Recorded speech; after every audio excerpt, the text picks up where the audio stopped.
বাংলাদেশি তরুণ তরুণীদের প্রেমের টানে ছুটে আসছেন ভিনদেশিরাও। এবার এক বাংলাদেশি তরুণীর প্রেমের টানে সুদূর চীন থেকে ছুটে আসলেন এক যুবক। বিয়ের মাধ্যমে অবশেষে পূর্ণতা পেল প্রেমের সম্পর্ক।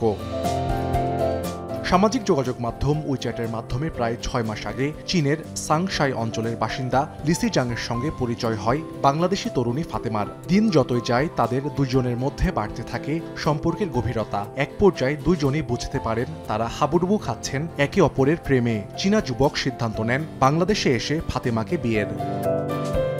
গত বৃহস্পতিবার বিকেলে প্রেমিকার বাড়িতে হাজির চীনা যুবক লিসি জাং ইসলাম ধর্মগ্রহণ করে নিজের নাম পরিবর্তন করে রাখেন আলী। সেদিন সন্ধ্যায় পারিবারিকভাবে বিয়ে হয় ফাতেমা আলীর। দেনমোহর ধার্য করা হয় ৭ লাখ টাকা। রোববার আদালতে করা হয় বিয়ে registry. My name is Ali.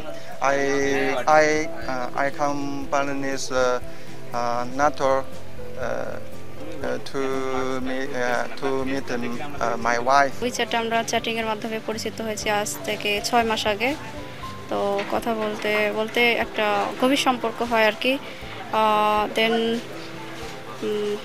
সে আসে, কোর্টের মাধ্যমে বিয়ে করছি। আর পরিকল্পনা হচ্ছে সে বিয়ে করে আমাকে নিয়ে যাবে আর আমিও তার সাথে যাব।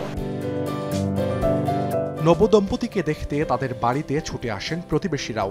শুনতেছি আমরাও আসলাম, মিয়া সালপাল বহু লোক আজকে ৩ দিন ধরে বাড়িতে, মানে বহু লোক আইসি খালি দেখে যাচ্ছে, গল্প টল্প করতেছে। ভালো লাগছে। এখন ওরা ভালো থাকলে আমারটাই ভালো লাগবে, ওরা সুখে থাকুক সেটাই কামনা চাই। উকিল সামনে নিয়ে আমরা তাকে মুসলমান আবার কালমা পড়াই, আবার তাকে মুসলমান আমাদের মতে আমরা বানাইলে তারপরে সেখানে নিজে আমি বিয়ে পড়াইছি। ওখানে কাজী ছিল, কাজী বলে যে আপনি বিয়ে পড়াই দেন, এবার আমি নিজে বিয়ে পড়ালাম।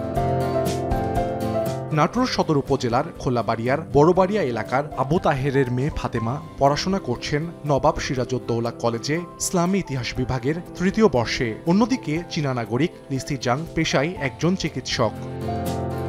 সময় সংবাদ, নাটোর।